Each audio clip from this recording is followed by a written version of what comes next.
When Marich had cried out, "Ah, Sita, ah, Lakshman," simulating Ram's voice, Sita was deceived. Trembling like a plantain tree in a storm, she cried, "Lakshman, do you not hear your brother's voice? Run! Run at once to his help!" Overwhelmed by fear and seeing Lakshman unwilling to move, she appealed to him again and again in an agony of anxiety. "I hear my lord's voice in distress. Go! Go at once! Do not delay! He is in some great danger. Did you not hear his cry for help?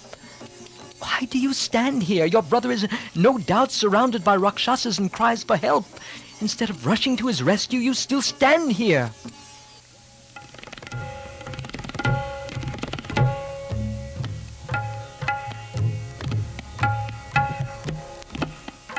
Lakshman knew the tricks of the Rakshasas and remembered his brother's command. He would not move.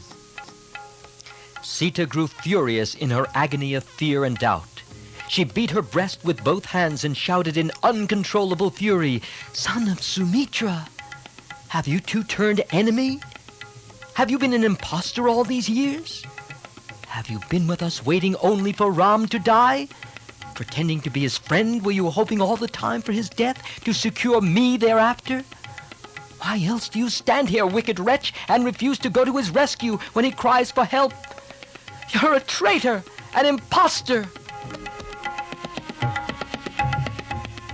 These cruel words pierced Lakshman's heart like poisoned arrows. He closed his ears with his hands. He spoke gently to Sita, who was in tears of wrath. "Sita, Ram can encounter and vanquish any foe in the world. There is no need to fear. Calm yourself. None in the universe is strong enough to touch our Ram or do him harm. What you have uttered is unworthy of you. Oh, Mother, do not fear or grieve. You will surely see Ram return with the body of the deer. The voice we heard, it was not his. It is a Rakshasa's trick. Please do not be deceived and grieve for nothing. My brother has posted me here to watch over you. Do not ask me to leave you alone and go. I cannot disobey my brother. Since we killed the Rakshasas of Janastan, their people are trying to avenge themselves in various ways. We should not be misled by their false forms and voices. It was not Ram's cry for help. You need not be afraid in the least."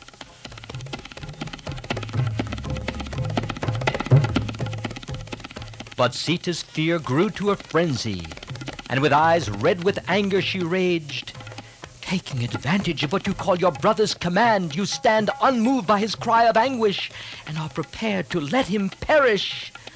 Oh, how completely have you been deceiving us, Ram and me, all these years. Base, wicked, selfish wretch, calling yourself brother, false friend. Do you rejoice that Ram is in dire peril? I now see why you have followed us into the forest. Have you been set on by Bharat? Have you all become my lord's enemies? Have you all joined together in a wicked conspiracy? I, who have lived with Ram, shall I ever look at you or another? When Ram dies, I die with him. You will never have me. Know this for certain."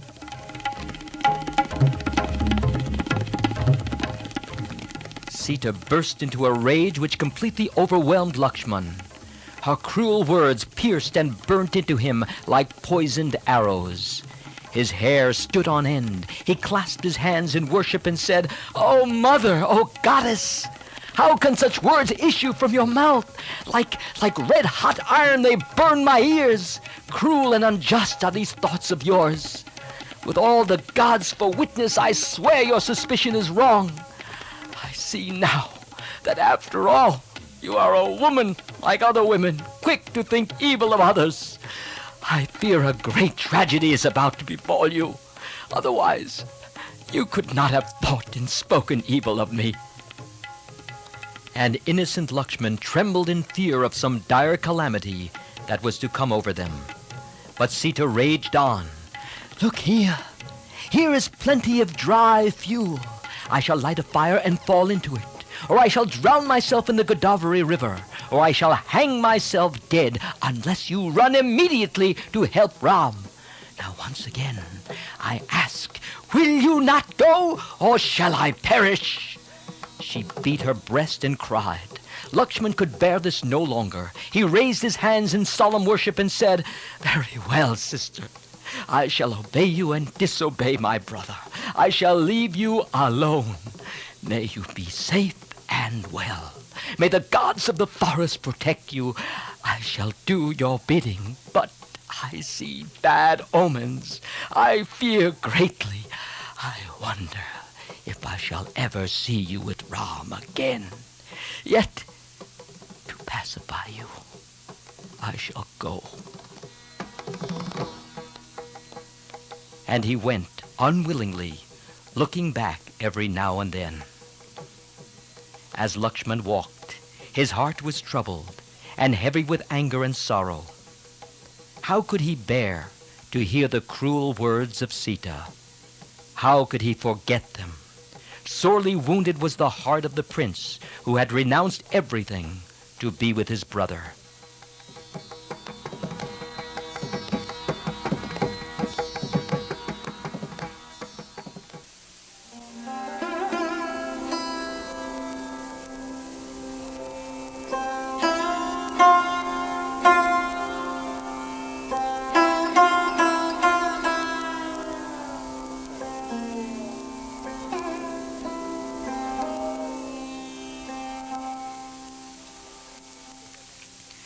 Lakshman went in the direction that Ram had taken. Ravan, who had been waiting for this, now approached Ram's ashram. He transformed himself into a begging holy man dressed in clean saffron clothes, and his lips uttered beautiful Vedic hymns, while in his heart was ugliest evil. Sita was standing at the entrance of the cottage, her eyes fixed on the forest, eagerly looking for Ram. Ravan beheld Sita. At sight of her, the desire planted in his heart by Surpanaka rooted itself deeply and grew rapidly irresistible. He was more determined than ever to possess Sita. Seeing this wonderful ascetic, clad in saffron clothes, carrying his water pot and staff, Sita greeted him respectfully, according to the courtesy due to holy men. He desired hospitality. As in duty bound, she offered him a seat and placed before him some fruits and roots, as was the custom. The ascetic sat and looked again at Sita. His desire grew stronger. Sinner and Rakshasa though he was, he had an instinct that made him wish to win her heart. He wished not to ravish, but to secure Sita's willing consent and make her his wife. The king of Lanka wanted and hoped to persuade Sita. He thought she would yield to him for his wealth and power, turning her back on poverty-stricken Ram. He thought also that this would be the best way of disgracing and punishing Ram. He expected Sita to behave like other women he had known.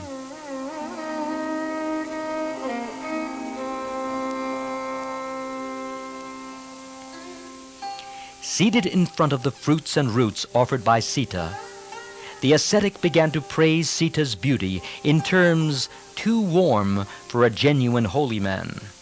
He dwelt on the charms of her person and asked, "Who are you?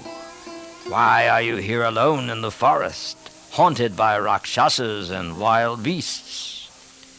She was astonished, but answered his questions. She hoped the prince would return at once and kept her eyes fixed on the doorway.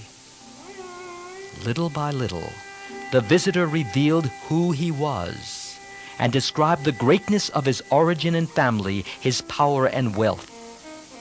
After exalting himself, he proceeded to berate Ram and concluded, "Be my wife and live a glorious life with me in Lanka. Come, let us go."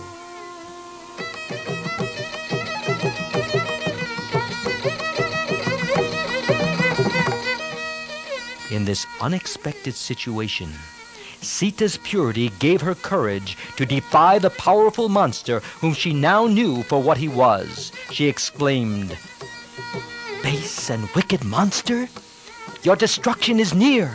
Leave the ashram if you want to escape with your life." The Rakshasa was furious. He completely discarded all pretense of disguise and gentleness and assumed his real imperious wickedness. With one hand, he caught hold of her hair, and with the other, he lifted her up and carried her to the chariot, which waited for him behind the trees. And forcing her into it, he rose with her into the air. Sita cried aloud, "Oh, my lord, where are you? My Ram! Oh, Lakshman, most faithful of friends, why did I foolishly drive you away?" The Rakshasa held her firmly down and drove on in the aerial car. Sita addressed the trees and plants down below and begged them to tell Ram of her fate.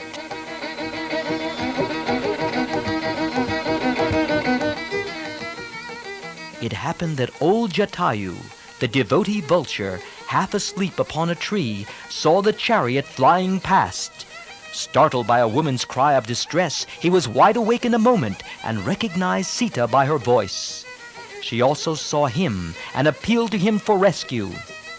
Jatayu's blood was fired by the sight of her piteous plight, and he threw himself in the way of the aerial car, crying, "Hold! Hold! What is all this?" Sita shouted, "The king of Lanka is carrying me away by force. But what can you do to prevent it, my poor old friend? Oh, fly to Ram and Lakshman and tell them of my helpless plight." But Jatayu's fighting blood, the blood of generations of lordly ancestors who ruled the air and knew no fear, was on fire. He cared not for Ravan and his might. He only saw a princess in distress. He thought of his friend Dasarath and his promise to Ram, and he was resolved that this outrage should not occur while he lived. Jatayu now addressed Ravan directly. "O king, I am Jatayu, king of the vultures, a king like you. Listen to me. Forbear from this wicked act. How can you call yourself a king and do this shameful wrong? Is it not the rule of kings to protect the honor of women? And Sita is a princess. I warn you, you shall surely perish unless you leave her and go. Her very glance will reduce you to ashes. You are carrying a venomous cobra in your bosom. The noose of death is round your neck and dragging you to hell. I am old and unarmed, and you are young, fully armed and seated in a chariot. Yet I cannot look on while you carry off Sita. Why do you do this cowardly act behind Ram's back? If you have any grievance against him, meet him face to face. But know for sure, you shall not escape while I am alive. I care not for your chariot or your 10 heads or your glittering arms. Your head shall roll on the ground that you have polluted with your presence. Get down from your car and fight, if you are not a coward as well as a thief."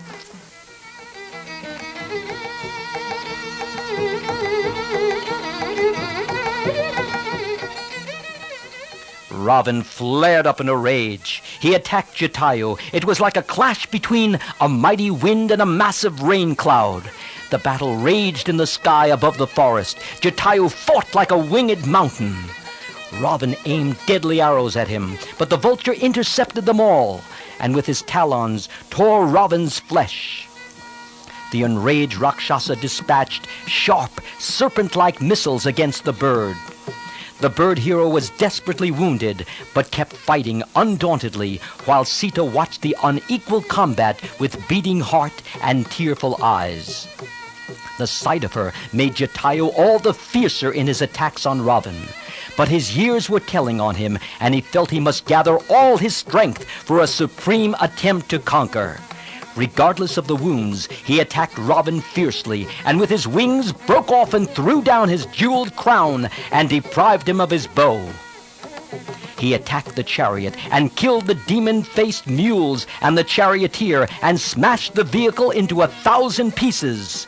Ravan fell to the ground, still clutching on to Sita. The gallant old bird swooped down on Ravan's back and tore great chunks of flesh from it and tried to wrench off the arms which held Sita.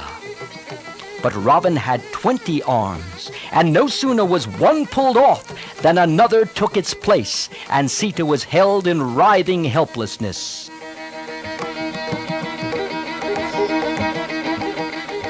At last, Ravan let go of Sita, and unsheathing his sword, cut off the bird's wings and talons. The old bird was now helpless and fell on the ground, unable to move. Sita ran and embraced Jatayu, crying, "Oh, Father, Father, you have given away your life for my sake.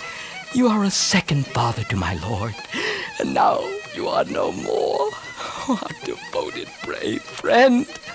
Then Ravan turned towards her to take her up again. Helplessly she ran here and there. She clung to the trees and cried, "Oh, my Ram! Where are you? Lakshman, where are you? Won't you come to my rescue?"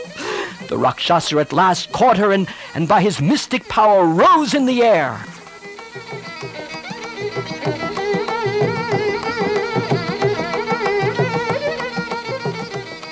As the dark and massive Ravan flew in the sky with her, Sita, struggling in his grasp, looked like a flash of lightning across a great black cloud. The Rakshasa carrying her appeared like a mountain covered by a forest fire. The body of Ravan, lit up by Sita, coursed through the sky like a calamitous comet. Thus was Sita carried away by the Rakshasa. The sun then grew dim, and untimely darkness descended on the earth.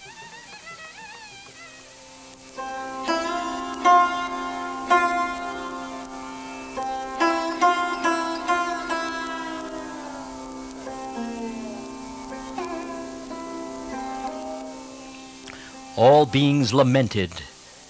Virtue is destroyed. Righteousness has disappeared. Honor and pity are no more. The dumb creatures of the earth, looking upwards, shed tears. Ravan, cruelly clutching the princess, flew as towards his ruin.